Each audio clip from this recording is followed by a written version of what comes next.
Herzlich willkommen, liebe Zuschauerinnen und Zuschauer, zum heutigen Panorama, moderiert neben dem Alpentower hoch über dem Hasliberg. Wir haben heute folgende 3 Themen für euch parat. Das Ende von Ära Rubin, der Neustart im Alten Johnnys und ein Jahrhundertsereignis in Bern. Der legendäre BSV-Bern-Trainer Martin Rubin sagt auf Wiedersehen. Er hat die Schweizer Handballszene in den letzten 4 Jahrzehnten grundlegend mitgeprägt. Der Manuel Moser hat sich für uns nochmal mit ihm getroffen.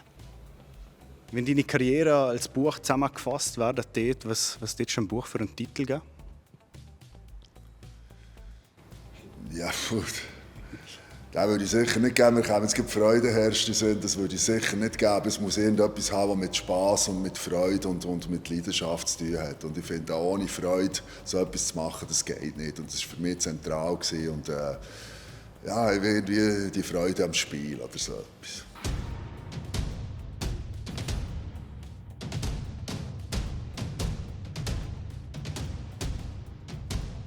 Hat es irgendwie einen Satz oder eine Aussage von einem Trainer, Mitspieler gegeben, der über all diese Jahre so in Erinnerung geblieben ist? Ja, so einen richtig lustigen nicht, ein bisschen traurigen. Bis du zu spät kriegst du Hiebe. Und das ist so eine Aussage, wenn du in Bedeckung zu spät bist und einer schießt, dann gibt es gerne, dass du hier einen verwutschst. Und das ist irgendwie in meinem zweiten Nationalspiel, oder in meinem ersten, glaube ich sogar, habe ich müssen nähen. Habe ich schon einen verwünscht. Das war ein jugoslawischer Trainer dann zumal, und das ist halt so eine Weisheit, die bis heute gilt. Wenn du auf dich selber schaust, aber vielleicht als Spieler auch und als Trainer, was sind so deine grössten Stärken und vielleicht was sind auch die Schwächen gewesen? Ich war sicher talentiert, ich war gross, ich war Linkshänder, das ist ein Vorteil, und habe ein gewisses Talent logischerweise mitbekommen. Und als Trainer denke ich schon, ist eine meiner Fähigkeiten, dass ich so eine gute Stimmung schaffen kann in einer Mannschaft. Schwächen sind vielleicht, was soll ich sagen, vielleicht manchmal ein bisschen zu wenig konsequent, vielleicht manchmal ein bisschen zu wenig den Finger drauf. Vielleicht hat das auch ein bisschen, halt jetzt auch ein bisschen mit meiner Müdigkeit zu tun. Vielleicht hätte ich es früher ein bisschen besser können. Ich bin nicht so der Typ, der jedem hinten nachsäckelt und noch hier mit dem Viertel shootet und sagt, komm jetzt noch ein bisschen, ihr wartet einfach, du kommst hierher, du bist hier im BSV Bern, du willst der Beste sein im Kanton Bern. Und wenn du das geschafft hast, willst du der Beste sein in der Schweiz. Und wenn du das geschafft hast, willst du den nächsten Schritt machen und gehst in die Bundesliga. Und von dem gehe ich aus, sonst kommst du gar nicht daher. Gibt es ja einen Moment, wo du rausstreichen tätest, wo das Schönste, das Emotionalste vielleicht auch war? Ja, ich denke, vielleicht das ist so der letzte grosse Erfolg, den ich feiern konnte. Das ist 2018 der Schweizer Meistertitel, halt dort, weil auch der Sohn mitgespielt hat. Und das ist sicher ja, sehr, sehr speziell, wenn du irgendwie am nächsten Tag oder so aufwachst und kannst mit dem Sohn noch mal zurückschauen oder die ganze nächste Woche oder den ganzen nächsten Monat oder weiss doch nicht was und weisst, hey, wir haben das zusammen geschafft. Gestern Abend hat das ehemalige Johnnys in Interlaken wieder eröffnet. Der Ben Abegle hat kurz vor der Türöffnung bei Corinne Feller und bei Andreas Kiesel nachgefragt, wie es mit der Nervosität steht. Wie gross ist die Vorfreude bei dir oder vielleicht auch die Nervosität jetzt vor der Eröffnung? Ja, die Vorfreude ist natürlich riesig. Nervosität hält sich noch in Grenzen, aber ich denke, das wird jetzt die nächsten Stunden dann auch kommen. Aber die Freude überwiegt, nehme ich an. Das ist auf jeden Fall so. Aber ich glaube nicht, dass da jemand steht, oder wüsste, dass da jemand steht zum Bauch, zum Bein.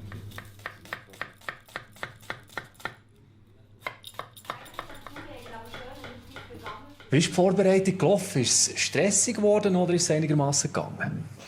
Ja, was soll ich sagen? Es war eine sehr spannende Woche. Wir haben ja letzte Woche rein können und dann haben ja zuerst die Handwerker loslegen.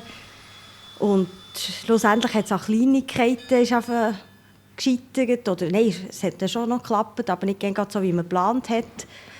Die ganzen Leuchtmittel, einfach so Details, wo man dann ein bisschen verrückt ist worden. Ist es denn noch eine strenge Zeit bis jetzt zu diesem Tag, zum Tag X? Also langweilig ist es sicher nicht geworden. Sagen wir es so. Was war die grösste Herausforderung noch? Ja, also die Herausforderung ist, die Weinkarte, so ist alles schnell geschrieben und entschieden, aber die Sachen haben noch Nachimport, dass die Produkte alle herkommen, aber es mag halt nicht nachher und wir tun alles nach wieder anpassen. Ja, es geht so Feinschliff putzen, machen, tun, Weinkarten fertig machen, Kerzen dekorieren, wie man es so kennt.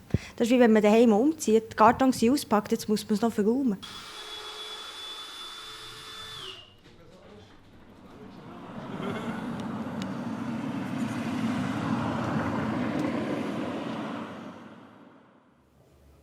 Gestern Morgen ist mitten in Bern ein Tram entgleist.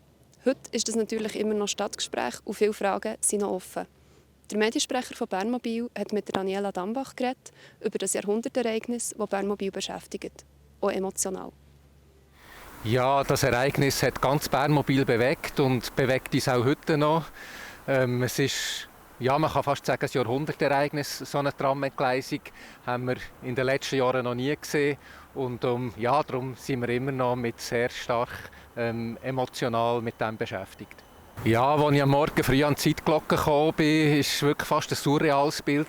Man hat sich fast 2-3 Minuten Zeit nehmen, um sich überhaupt das Bild zu verschaffen, was hier passiert ist.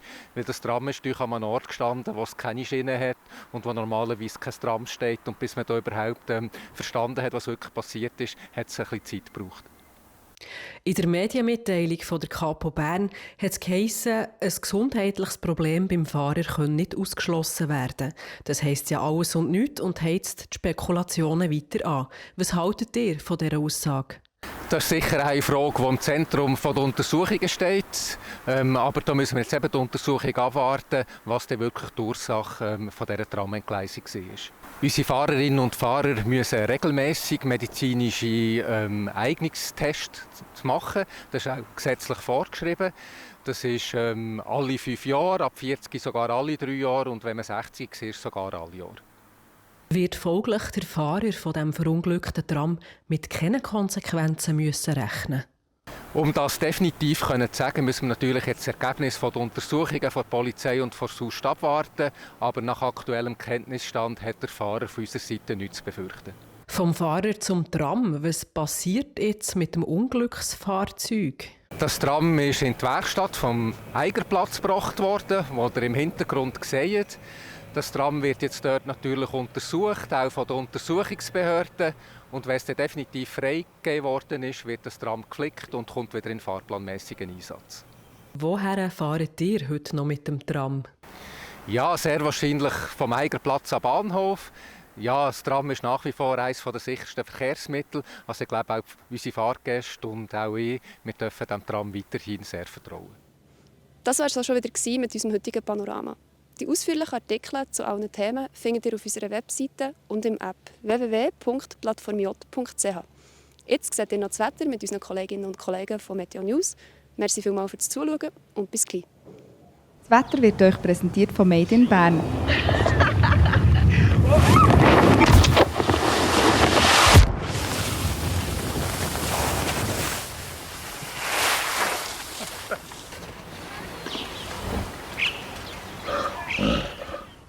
Grüezi miteinander und herzlich willkommen zu Ihrem Plattform J-Wetter für den Kanton Bern.